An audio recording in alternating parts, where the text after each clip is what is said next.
Hey everybody, it's Daryl again, and I'm gonna just show you some work that I've been doing. What I've been doing is I've been having a go at writing an opinion piece for like a newspaper or magazine, but I'll probably just paste them into my Facebook, maybe put it into the EV users Facebook group, something like that, or the environment and politics, climate change kind of Facebook groups, and then let people dissect them and give me some feedback.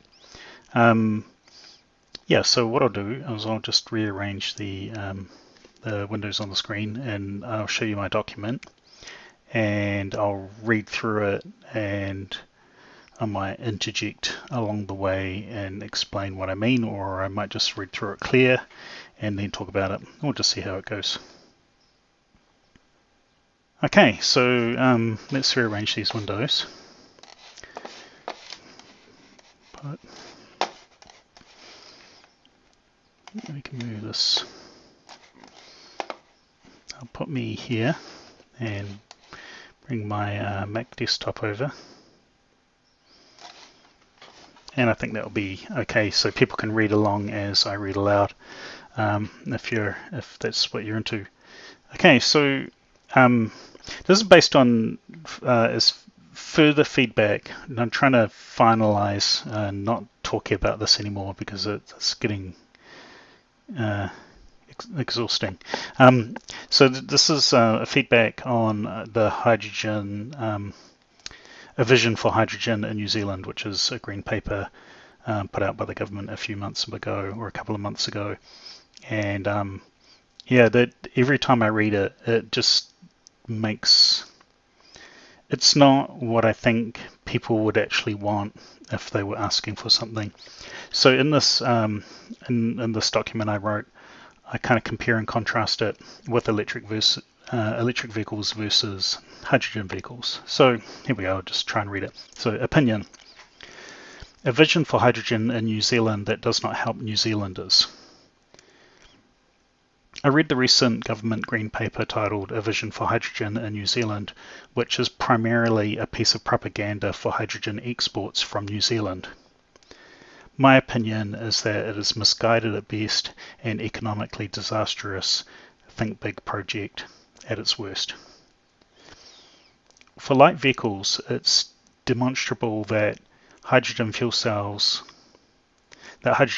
vehicles are at best 60% efficient, but typically 30% source electricity to the vehicle motion, whereas pure electric vehicles are about 90% efficient for the same measure. This means that hydrogen vehicles will cost about 3 times as much to drive per kilometre as an EV. This could possibly improve slightly, but it will never reach parity. Hydrogen fuel cells were developed for use in space, where they are lightweight and produce electricity while making heat and drinking water, solving 4 problems at once, where price is not a factor. In Western countries like New Zealand, electric vehicles are widely in use by a small proportion of the population and are primarily charged at home overnight on cheap, highly renewable electricity, so you can have the convenience of a full range available every morning. All electric vehicles can be charged from a regular household power outlet 10 hours overnight for 120 kilometres of daily driving. Further, electric vehicles charge 4 times faster on a dedicated home charger installed by an electrician, and hydrogen vehicles cannot be charged at home and are dependent on fossil fuel style filling stations. And the reason why I've written the document like this is to kind of compare the two along the way. So you can see the two different technologies. And also I've written it for people who haven't ever actually considered an electric car and don't know how electric cars work. So I've tried to feed the information in there so that people can pick up knowledge about how an electric car would work versus how a hydrogen car would work for their daily use. If hydrogen vehicles were widespread, you would always need about 3 times more filling station pumps than public EV rapid chargers, because every home driveway, garage and carport can be used for charging EVs, but not hydrogen vehicles. This is a major advantage of EVs. Fast charging is already deployed and ultra-fast charging is on the way. In general, people charge EVs at home, but new electric vehicles can charge at ultra-fast rate of up to 200 kilowatts or more, with 350 kilowatts on planned future models. This means 200 kilometers of driving with a 10-minute charge, or 300 at the higher rate. These high speeds are not always available and are often peak speeds sustained for just a few minutes. In practice, a 20-minute charge time is more realistic, but the technology gets better every year, and it's about 7 times faster over the last 10 years. That's a huge increase. So the first CharterMo chargers are about 10 years old now, and we're already up to cars that are being demonstrated that can charge 7 times quicker than that. So that's quite a big change. A bank of fast chargers can be installed anywhere there is commercial or industrial power supply, like a shopping centre or a petrol station. 50 kilowatt networks are also available throughout Japan, Europe, America, and populated areas of Australia, with a few other countries and cities, with 350 kilowatt networks being deployed in Europe and North America already. China has an extensive network of chargers up to 180 kilowatts on a different standard. It's conceivable that faster charging could be developed for larger vehicles, megawatt charging, so it's a 1,000 kilowatt plus charging. It's being tested for trucks and buses and ferries, but conceivably they could be used for heavy SUVs and four-wheel drives, delivery vans, motorhomes, and maybe performance vehicles with very large batteries. So you need very, very large batteries to absorb very large amounts of power. But you only need to use a fast charger once you've used your daily range and have more driving ahead. In practice, many drivers occasionally need a partial charge of just a few minutes to drive to their destination where they charge overnight. 3 short bursts of charging can be quicker than 2 longer charges to get the same range on a road trip.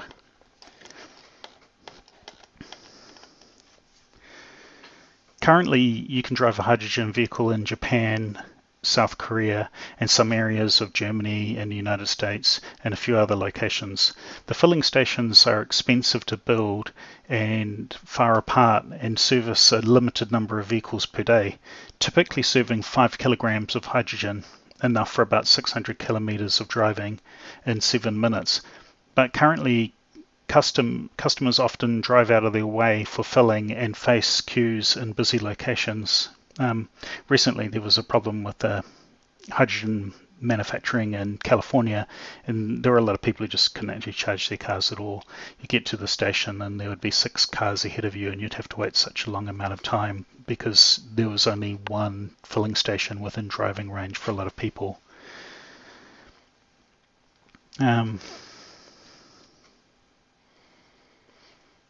Currently, hydrogen filling is about 3 times faster than 350 kilowatt charging kilometer for kilometer. So hydrogen cars always fill in 7 minutes. But if you've got an EV with a peak charging rate of 350 kilowatts, it won't often sustain 350 for the whole charge. So it could take 15 minutes or 20 minutes to charge instead. But I would debate that it does not matter because most people charge at home most of the time. A break from driving is often needed on long trips, so 20-minute charge sessions are convenient for a rest stop at intervals of hundreds of kilometers for a longer range vehicles. Charging at home will always cost around 1/3 or a half of what it costs to charge at a public charging station. 10 years ago, some estimates were that hydrogen stations could be cheaper than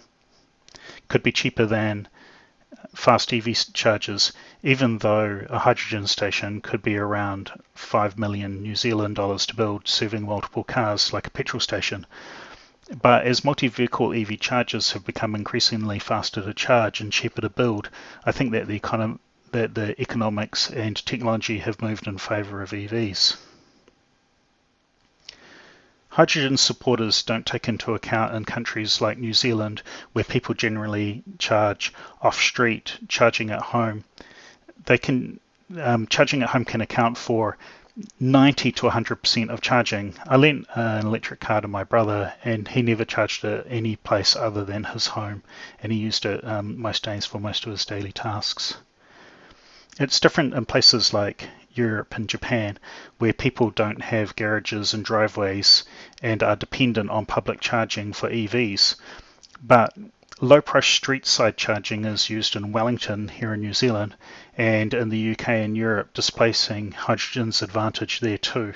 So there's some places around the world where they've included power sockets on lampposts. So any street that's got a lamppost on it, there's just a little socket in there. You just drive your car up, park it near any lamppost, and plug into the bottom. So they're deploying that in some cities in the UK and in some places in Europe.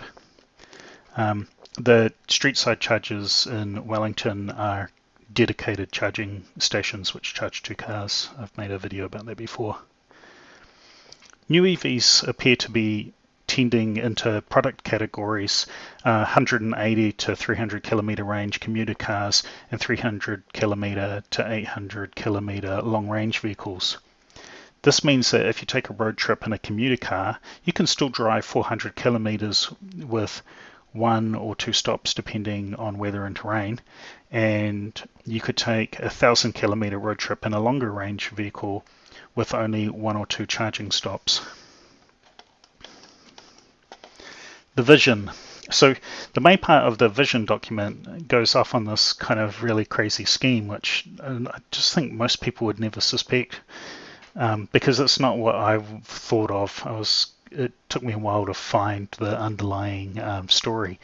So the vision for hydrogen outlines a scheme to convert electricity from the grid into green hydrogen, hydrogen from renewable power, and export it by ship to South Korea and Japan. In my opinion, Japan and South Korea may encounter energy shortages as fossil fuels are depleted or go out of use due to environmental concerns. But because of the inefficiency of hydrogen conversion process, the hydrogen would have to be sold at 3 or 4 times the power price. It would have to be sold at 3 or 4 times the power price of New Zealand's electricity to break even. I did a calculation and found there could be a slight profit, but at the expense of cheap off-peak power in New Zealand, which directly competes with EVs and the proposed hydrogen vehicles in New Zealand. In return for the supply of hydrogen into Asia, the car makers would supply hydrogen vehicles and filling stations to New Zealand. The use of such vehicles within New Zealand would represent a loss due to the inherent inefficiency of hydrogen vehicles versus EVs. The more hydrogen vehicles that are used in New Zealand, the higher the multiple of the loss. If all of the lightweight vehicles in New Zealand were EVs, you'd need about 1,000 megawatts of baseload generation to power all of them. But you would need 3,500 megawatts if they were all running on hydrogen, the equivalent of 5 Manapori dams. There may be some industrial uses of hydrogen in heavy machinery and chemical processes that may be efficient, but I doubt that it'll ever be efficient for road vehicles. I would argue that if you wanted to export electricity, it would be cheaper to run a cable from the west coast of Tasmania, from the west coast to Tasmania, and the cable would have around a 30% loss. But compared to the 70% loss for hydrogen, the advantages of having a cable is you could import and export electricity depending on peak loads in either country, and it would spread the solar production peaks 2 hours in either direction. So you might think that's crazy, but I went to a lecture where a scientist was actually advocating this cable, so it's not even my crazy idea.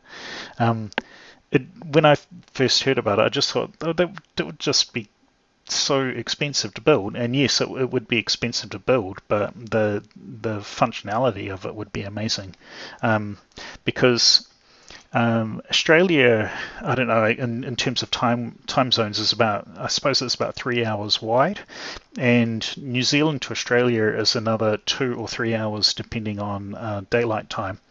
And what this means is that our morning peak happens before the East Coasters' morning peak, and their morning peak happens a couple of hours before the West Coasters' morning peak.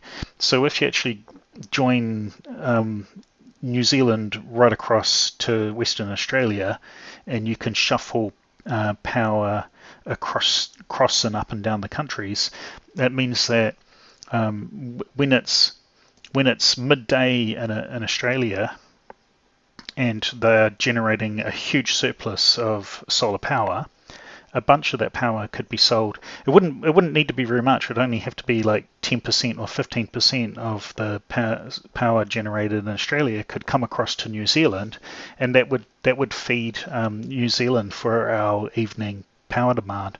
So if you start, I think it's called arbitraging the power prices between the countries, you can actually you can settle out the power demands, even just by moving 20% or 15% or 10%. It makes a huge difference to spread the load out. The main reason why hydrogen vision doesn't help New Zealanders is because an export of hydrogen would always take surplus electricity from the grid and create a price floor on the electricity market, good for generators but bad for households.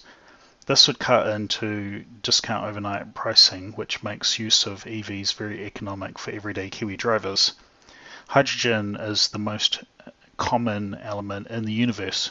Hydrogen export would be literally the most fundamental, lowest value added commodity possible, which is a perfect vision for hydrogen future. So hope you like that, and I'll just post this into my Facebook, I think, and then people can read it and comment on it. I'm going to start using the Daryl Talks About New Zealand Facebook to post my documents into, and then you'll better look for just the same title as my YouTube channel. Just look for that on Facebook, and you'll find my things that I'm starting to write. So you better enjoy those online. It's really super helpful if you subscribe to my YouTube and like my videos, and that will get more people to watch them. I know that this content is very dry, but I don't know. I'm happy. I listen to a lot of people's very technical explanations of things on YouTube. That's what's so great about YouTube, is that topics that you think that people would never enjoy the technical detail in, people can just explore it in as much detail as they want. I watched a kind of cool video about how photosynthesis actually happens on a molecular level the other day, and it's pretty cool. But most people don't have the time to look at those sorts of things in detail. But if you're curious about it, you can get a really great amount of understanding of the world around us by watching extremely detailed videos on YouTube about those topics. So thanks. So my channel on Facebook is called, my page on Facebook is called Daryl Talks About New Zealand, and my YouTube channel is called Daryl Talks About New Zealand. I've considered changing my name to something else because it's too wordy, but kind of like, it is what it is. If anyone can think of actually a better name for my YouTube channel, let me know. Thanks.